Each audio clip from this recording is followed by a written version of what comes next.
The old man quietly pushed a few crumpled bills across the counter and said, "I'll pay for his groceries."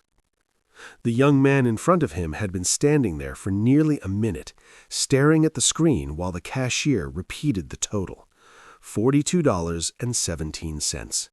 His card kept declining. People in line shifted impatiently. Someone sighed loudly behind them. The young man looked embarrassed. He began removing items from the bag. Milk first, then bread. "I'm sorry," he muttered to the cashier. "I'll just take the noodles." That's when the old man stepped forward. He wore a faded jacket and held a small basket with just tea and a loaf of bread. His hands shook slightly as he placed the money on the counter. "Put it back," he said gently. "He needs it." The young man turned, confused. "Sir, you don't have to do that." The old man gave a small shrug. "I know." The cashier started scanning the items again. Then she froze. Her eyes moved from the old man's face to the name on the debit card he handed over. For a second, she didn't say anything. "Is something wrong?" the old man asked. The cashier looked stunned. "Your name is Daniel Carter?" The old man nodded slowly. Her hand began to tremble.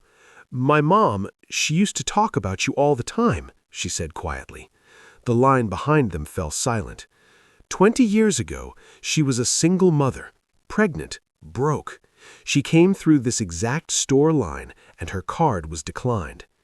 Daniel's expression shifted, like he was searching his memory. She said a stranger behind her paid for everything: diapers, formula, groceries. Daniel blinked.